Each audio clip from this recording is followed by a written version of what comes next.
Após a morte de Costa Silva em 1969, Emílio Garrastazu Médici foi eleito de forma indireta. Seu governo foi considerado o ápice, mas também o início do declínio da ditadura militar. Seu mandato foi marcado pela continuação dos anos de chumbo, iniciados pelo seu antecessor. Foi também o período mais rígido do regime militar.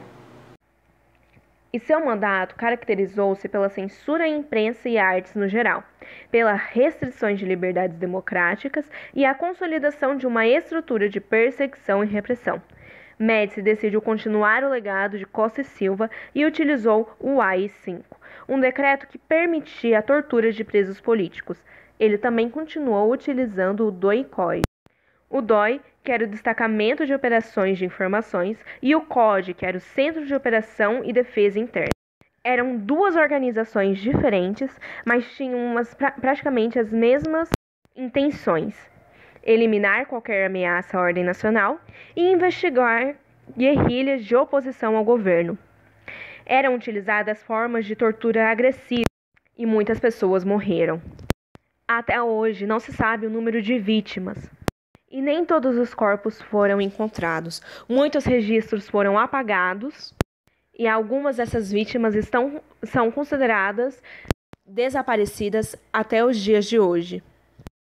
E bom, devido a essa forte repressão, os movimentos de luta armada, ou seja, as guerrilhas, estavam cada vez maiores e cada vez mais presentes, representando um perigo para os militares. As guerrilhas mais famosas eram a VPR, a Vanguarda Popular Revolucionária, a Colina, Comando de Libertação Nacional, a MR8, o Movimento Revolucionário 8 de Outubro, a ALN, Ação Libertadora Nacional, a VAR Palmares, a Vanguarda Armada Revolucionária Palmares, que era uma fusão entre a VPR e a Colina. E o MOLIPO, Movimento de Libertação Popular. Bom, analisando agora o ponto de vista econômico, o ministro da Fazenda, Delfim Neto, propôs o milagre brasileiro, que se resume em manter os baixos índices inflacionários e em acelerar o crescimento econômico do país, fazendo isso através de obras de grande impacto.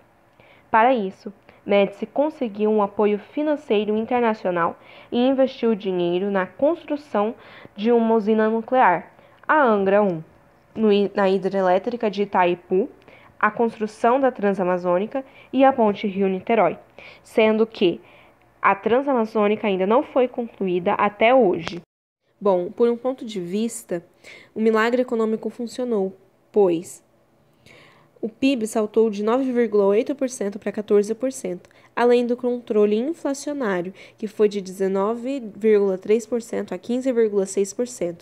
Isso tudo dentre os anos de 1969 a 1973. Porém, com o passar do tempo, o plano econômico se mostrou um fracasso, porque a dívida pública cresceu e o aumento da concentração de riquezas fez com que as desigualdades sociais se acentuassem. Quando o povo revoltou, o Delfim Neto fez uma análise e uma metáfora relacionando a economia com um bolo. Ele disse que o bolo tinha que crescer para que pudesse ser dividido. Bom, antes mesmo do bolo ser dividido, ocorreu a crise econômica do petróleo, que foi a descoberta de que o petróleo não era uma fonte renovável. Isso aumentou os preços do barril de petróleo em 400%. Gerou uma inflação no mundo todo e afetou as indústrias automobilísticas que estavam sendo criadas no Brasil. E aí o Brasil foi afetado pela alta dos preços e a redução abrupta com o mercado externo. Dessa forma, o Brasil entrou numa grande crise econômica, que seria um dos fatores que tiraria Médici do poder. E bom, com o passar do mandato, a política de Médici tornava a ditadura cada vez mais impopular. Por isso, foi utilizada a estratégia do ufanismo, que é o patriotismo de forma exacerbada. E para se reerguer perante a população, ele lançou o slogan: Brasil, ame-o ou deixe-o. Também foi utilizada a política de pão e circo, pois, em 1970, quando as coisas estavam indo de mal a pior, o governo decidiu a investir politicamente na campanha da seleção brasileira, que concorreria a seu troféu na Copa no México. Foi a primeira Copa ao ser mostrada ao vivo no Brasil. Enfim, após tudo o que aconteceu, o mandato de Médici chegou ao fim em 15 de janeiro de 1974. Foi quando iniciaram-se a nova eleição por voto indireto, elegendo assim Geisel.